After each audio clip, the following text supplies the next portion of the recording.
Welcome to Storytime with Pastor Steve. Today's story is The Feast That Almost Flopped. It's based on the Gospel of John, chapter 2. It's written by Carol Green and illustrated by Don Cooker. The whole town of Cana was happy and bustling. The day of the wedding had finally arrived. At Barnabas' house, the musicians were waiting, and Barnabas watched them, his chest swelled with pride. For here at his house would the wedding take place, a feast such as never before had been held. For weeks Mrs. Barnabas cooked and cleaned house till everything sparkled and how it smelled.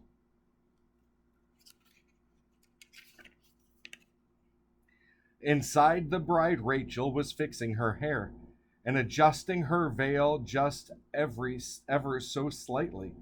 Outside, the groom Daniel was chewing his beard while butterflies danced and the flowers smelled brightly. At last, the big garden was brimming with guests, all dancing and singing a wedding day tune and gobbling and up goodies and gulping down wine and oohing at the eyeing at the bride and the groom. Oohing and eyeing. They must have looked pretty good. Now Jesus' mother and several disciples were there having fun with the rest of the guests. I'm so glad they've come, for they're really quite special, said Barnabas proudly, his thumbs on his chest. You see, Mrs. B, I'm the best host in Cana. At wedding feasts giving, the first prize is mine.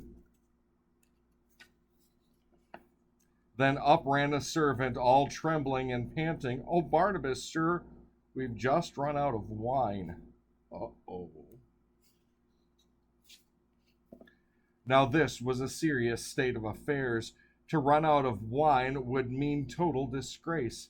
I boasted too much and I planned not enough, moaned Barnabas. Beads of sweat dotted his face. He was scared and nervous. Look, Jesus, cried Mary, who'd heard the whole thing. They've run out of wine, and this poor man looks sick. A miracle would be so easy for you. Please, Jesus, make Barnabas more wine, and quick. Poor Barnabas, he doesn't look good. Jesus looked at his mother and said very sternly, My Father's plan must come first, mother, not you. Then he turned and saw Rachel and Daniel so happy, and he knew his father would want him to do.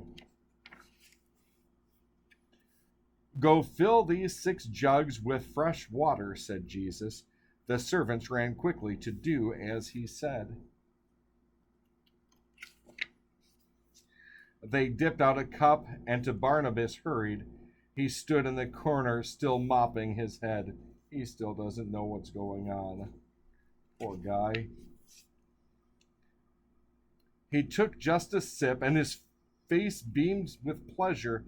Why, this is the best wine I've tasted all year. The groom must have brought it. Now tell the truth, Daniel. When did you sneak in and leave the wine here? Daniel just stood there and hugged Rachel tightly. I didn't do it, he said with a grin. The servants all knew, though, and did their tongues flutter. 'Twas Jesus who did it. The wine came from him. And soon all the garden was buzzing with whispers. This Jesus is God's Son, a good friend and mighty. They thanked him and praised him, and then went on feasting, while butterflies danced and the flowers smelled brightly. Sometimes we think we have everything all taken care of.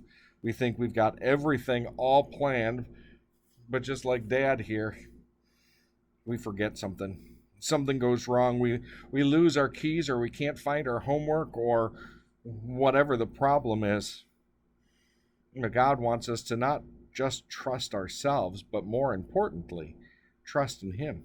Trust that He loves us. Trust that He will take care of us. Trust that He will always be by our side. I pray that as we live each day, and that we live with a new understanding that Jesus is always with us, and He's turning our dark, gloomy days into bright and shiny days. May He bless you today.